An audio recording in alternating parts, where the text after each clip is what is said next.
Hi viewers, ఈరోజు chicken fry చేద్దాం వచ్చేయండి. ఫస్ట్ హాఫ్ కేజీ చికెన్ తీసుకొని 3 tablespoon salt and 3 tablespoon కారం అండ్ 1 టేబుల్ స్పూన్ పసుపు and 2 tablespoon garam masala and 1 tablespoon జీరా పొడి అండ్ 1 టేబుల్ స్పూన్ ధనియా పొడి and 1 tablespoon chicken masala and half lemon తీసుకొని అండ్ అల్లం వెల్లుల్లి పేస్ట్ 2 టేబుల్ స్పూన్ తీసుకొని బాగా కలుపుకొని మ్యారినేట్ చేసుకోండి. చికెన్ ఒక హాఫ్ అన్ అవర్ మ్యారినేట్ చేసుకుంటే సరిపోతుంది.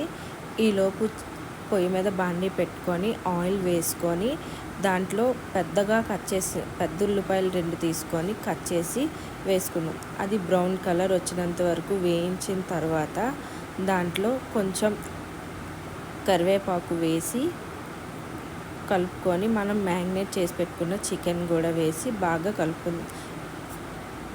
ఫ్లేమ్ మాత్రం హై ఫ్లేమ్లోనే ఉంచండి, లోలో మాత్రం అస్సలు పెట్టద్దు. 3 మినిట్స్ వరకు హై ఫ్లేమ్లోనే ఉంచి బాగా వేపుకోవాలి. ఇప్పుడు 2 పచ్చిమిర్చి కట్ చేసి వేసుకొని బాగా కలుపుకున్న తర్వాత దాని మీద మూత పెట్టి ఇప్పుడు సిమ్లో పెట్టుకొని చికెన్ని బాగా మగ్గనివ్వాలి. చికెన్ ఆ సిమ్లో ఉండేటప్పుడు ఆల్మోస్ట్ ఉడికిపోతుంది. ఇది 15 మినిట్స్ సిమ్లో ఉంచుకుందాం. చికెన్ బాగా వేగిపోతుంది అండ్ కుక్ కూడా అయిపోతుంది. చూసారా, నూనె ఇలా సెపరేట్ అయినంత వరకు వేయించుకున్న తర్వాత ఇందులో బాగా అడుగు పట్టకుండా మనం కలుపుకోవాలి, లేదంటే అడుగు పట్టేస్తుంది. ఇలా కలుపుకున్నప్పుడు కొంచెం కరివేపాకు వేసుకొని ఇంకొంచెం బాగా కలుపుకోవాలి.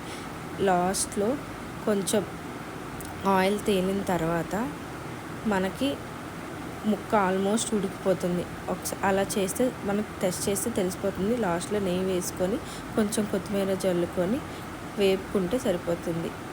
నచ్చిందా ఫ్రెండ్స్? నచ్చితే సబ్స్క్రైబ్ చేసుకోండి. Thank you.